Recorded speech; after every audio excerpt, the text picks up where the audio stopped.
I'm Heather Anakini from the Chicago Public Education Fund. We are so excited to have all of you here today. This breakout room is going to be really focused on how the research and policy work that we just heard about is being applied in one school. I am especially excited to hear about that part because while I love research and policy, for me, the most exciting work we all do is the work that happens with small people, in this case, in schools.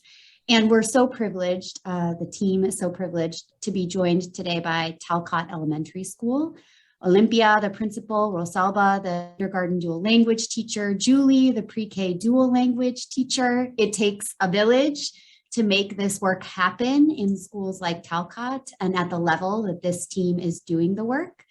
I'm going to let them share a little bit about what that looks like at Talcott and their program. If you have questions for them, you can drop those into the chat as we go. They're going to talk for about 6 or 7 minutes, as Erika said, and then we'll transition to see if there are questions people want to discuss with the group. So we will have, if we stay on time, about 10 minutes for discussion about how this work gets applied in schools. So with that, I'll turn things over to Amir, who can share the deck and get us started. Talcott team, here we go. Okay, thank you very much. Very excited to be here today. Olympia Baena, I'm the proud principal at Talcott, a Fine Arts and Museum Academy. And let's get started. So Talcott is a school that is located in a very gentrified area and in Chicago. Here you can see the demographics is mainly Latino, and around 73% of students are low income. And we are the school with the highest number of English learners in the network. We are in network 6. So something that is very important to highlight is that even though, we're in a gentrified area, and here it shows you the map of where families come from. So you can see that families get in a commute every day to get to Talcott. So we have a growing Ecuadorian community, and in the last couple of years, we have had a growing number of newcomers. So that creates a very spectacular scenario for us as a school because we have, even though it's mainly Latino, the diversity, linguistic diversity is really there. So before I turn it over, we can move to the next slide, and I'm going to let Rosalba and Julie to really talk about how this looks in terms of our instructional practice. I want to highlight that our vision, our pedagogy regarding English learners has been in place for almost two decades, for almost 20 years. We have been implementing a dual language program, which we know is the best model for English learners. There's no brainer there anymore. The data, the research is very clear about it. So we have a dual language program implemented. And we think about our English learners as developing bilingual students. And as Rosalba and Julie are going to share with you, this pedagogy is really reinforced by a Reggio Emilia approach, and also with having the museum integration and fine arts integration being critical as part of our vision and our pedagogy to benefit English learners, developing bilingual students at Talcott. So I'm going to turn it over, Rosalba. Thank you very much. Good morning to everybody. And like Dr. Baena said, a lot of our pedagogy really focuses on developing that language and using the Reggio Emilia approach. So of course, we started our dual language program in pre-K, which is an 80-20 model. And because we have Reggio Emilia integrated so well, we provide a lot of hands-on authentic experiences, which really build that concept development, whether it's in English or in Spanish. We really support both languages. Not only that, but because we adopt the Reggio Emilia approach, we're giving the children a lot of opportunity to play with language. So they can play outside, inside the classroom, and we're giving them this experience. We have this image of the child, we use their student interest, and we guide our instruction with that. So we're empowering children's education and learning. And now I'm gonna pass Julie and I will be going back and forth. So I'm going to give it to Julie. Hi, everyone. So I'm the pre-K teacher here, pre-K dual language teacher. And so one of the beautiful benefits of having the full day pre-K program is just having that time that really allows me to develop stronger relationships with my students. And then it also helps support the language development since they're immersed in the Spanish for a longer period of time. And so if we go on to the next slide, we have a little video and where you can see the children kind of playing with that language.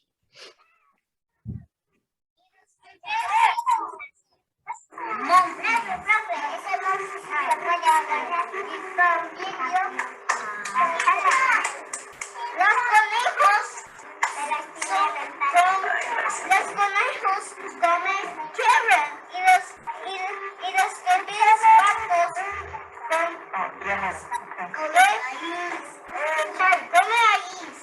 Así es, los conejos comen tierra. Oye, mira,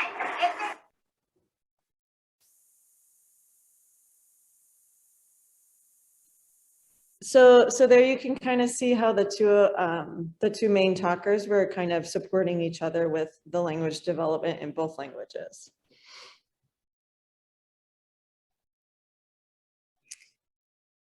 I know there's so much to say in just 8 minutes, but we're trying to capture everything. So part of that, Reggio Emilia, that we're implementing and giving them this space to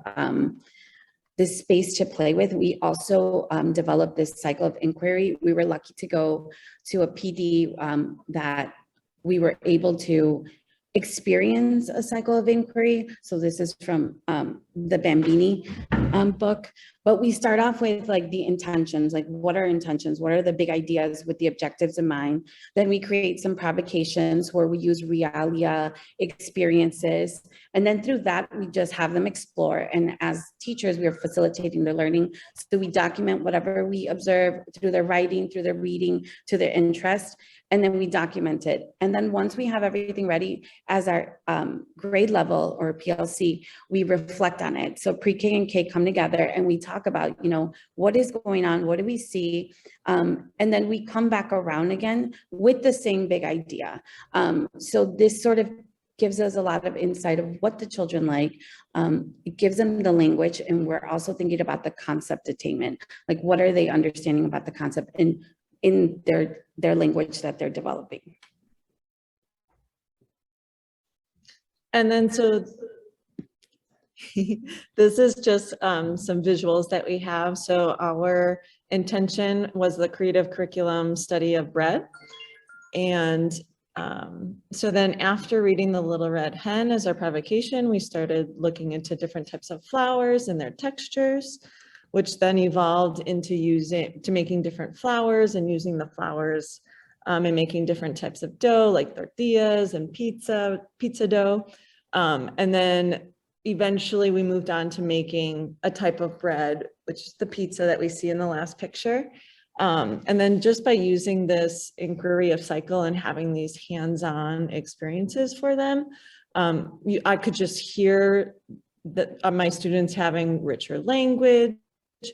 We see like a higher interest in writing and more interest in books. As you can, from the video, you could see the students talking about the animals and what they eat.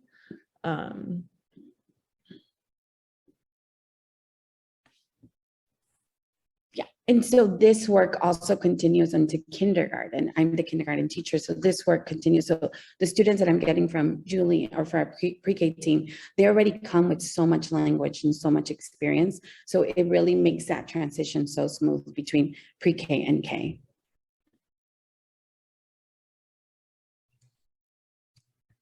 I think I'd like to add before we get any questions or comments that because of the dual language program studying in pre-K, that has created a lot of sustainability to Talcott because most of our families stay for kindergarten and they continue their schooling at Talcott. So and that's very beneficial for students and families.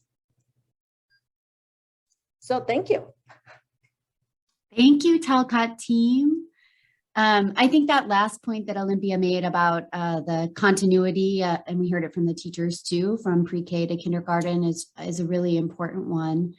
Maybe your team can talk just a little bit about the way that you align together, the teachers and the team for that kind of continuity. And we heard from the researchers, you know, the importance of understanding which students are struggling with what in order to provide support. So how do you think about it at the student level, especially in those times of transition from pre-K to kindergarten?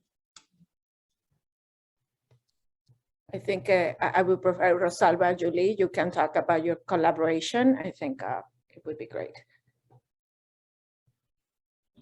Okay, a lot has to do with grade level. I think we noticed that when we implemented Reggio, we wanted to create, Reggio is not, you do let the kids do whatever they want. You know, we have standards to meet, we have objectives and goals. So we went to a PD and we saw this inquiry. So this is what sort of aligned us together, pre-K and K. So we did a little our professional plan during our grade level meeting.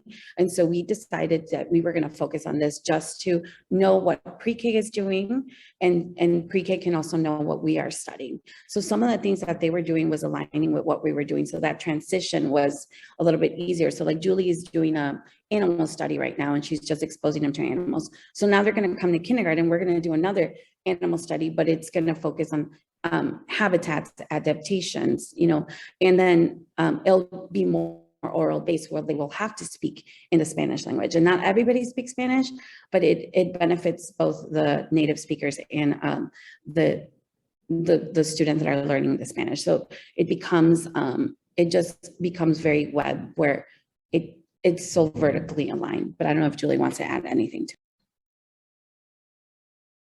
And we because we plan together weekly, we've also been working on like a portfolio. And so we talk about like what pre-K is going to include in it, what kinder is going to include in it, where we've worked on a rubric for the self-portrait, which is very basic, like Reggio Emilia inspired. And so then we're just kind of constantly working together, creating these rubrics, thinking about how we want to assess the students. And it's more of just like a continuum then, like this is ideally what we want to see in pre-K. So, and then this is kind of how they move on into kindergarten. Yeah, so 3 things I pulled away from there is, sort of the common frame, the inquiry work that you're all doing together, the common time, right? Planning at least once a week, and then rooting the conversation and actual student work, and using that to help drive what we see as meeting the standard collectively. Those seem like, really strong strategies, especially when they're happening across grade levels with young folks. There's a question in the chat about the percentage of pre-K at Talcott that are ELs. Does anyone know that? Julie can provide your percentage for your class. I actually think a lot of my students this year don't have an EL. I can look it up real fast. So I actually have a lot of Spanish learners this year. 1, 2, 3. I actually only have 3 students with the EL label this year. So most of my students this year are Spanish heritage learners. And we have the other class, which has the highest number of English learners. And yeah, we have even like some of the newcomers that I mentioned at the beginning. So, and I think something that is important to highlight is that as a principal and a passionate of dual language, it's something that sometimes I'm concerned about, is that dual language is perceived as a fancy program, and that for just, I don't know, specific communities, and I can see here at Talcott that the growing interest from English-speaking families to get into the program, which is great. We want that, but ultimately, dual language should be first for English learners. So, and that's something that we always think about here as a community. And yes, and I think Julie's class is a reflection of those wonderings that we have about the program. Yeah, and I think Rebecca was trying to make the point in the earlier conversation about using the EL designation, using the data that we do have around assessments to make sure we are prioritizing students who need access to dual language, you know, for those first slots, Olympia. So I think that's a discussion certainly you're having really robustly at Talcott, and that we probably need to continue to have citywide to make sure that our students are getting what they need.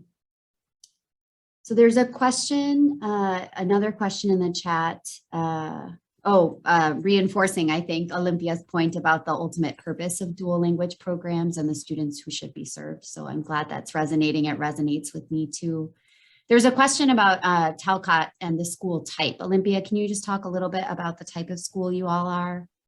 Yes, we're a neighborhood school. So, and I think now it's interesting. I mean, I know we can talk for long about gentrification, but most of the families in the neighborhood don't come to Talcott. So I think now there's a kind of a growing interest. So as I showed we showed the slide with the map, families very far, like from Midway, come to Talcott. Why they're able to come? Because we're part of the Magna Cluster. So we are a fine arts Magna Cluster, and because of Jorge's leadership a few years ago, now families can choose for the dual language as part of this application. So I can share with you that right now we are literally 85% dual language at Talcott in a very natural way. So, and this is because families are applying through the Fine Arts Magna Cluster, but looking for a spot in dual language, but still with neighborhood. And we hope that, you know, over time, we just have all communities coming here and we get into a wall-to-wall dual language school. It looks like we're getting there. That's great. Thank you, Olympia. I think really helpful. And I know there are others across the city that are struggling, trying to figure out how to manage through the same sorts of dynamics. So we'll just encourage people. I've spent some time at Talcott. Olympia and her team are remarkable. And I think for principals in the room or other educators in the room that want to wrestle with it, with people that are thinking about it really hard and in the ways I think that prioritize kids, would just encourage people to reach out. Do we have another question from the group that folks want to raise for the team?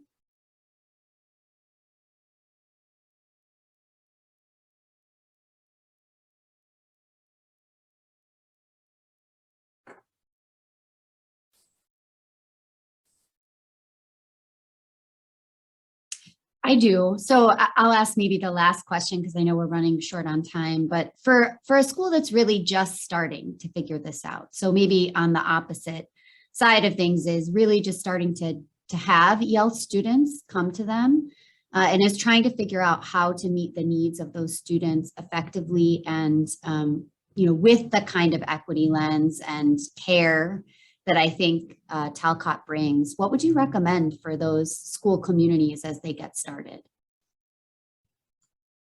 When I came to Talcott as a bilingual lead teacher, there was a transitional bilingual program in place. And the principal then, he knew about dual language, and I presented that possibility. So we transitioned to that. The data, the standardized testing data showed that students, English learners, were not doing well. So because it was a transitional bilingual program. So we did an assessment about transitioning to dual language. It took a year. We engaged parents. I need to say we were very lucky because parents were welcoming. Well, they welcomed the change, and I know that's not true in every community, but the transition was smooth. And then now that's history. And standardized testing has shown very clearly here at Talcott that students do equal or better than English speaking students. The data is very clear about it. So explore and understand the characteristics of the community, and to identify what is the best model for students. Yeah, I think that we'll leave with that and move into the main room, but I'll just say, you know, taking the time to engage with stakeholders, but putting a limit on that time. You took a year and then you made a move that you thought would benefit students. And so really working together to think about that for communities that might be absorbing this for the first time. All right, with that, I would encourage everyone to return to the main room for a very quick breakout, but please join me in the chat in thanking this terrific team from Talcott.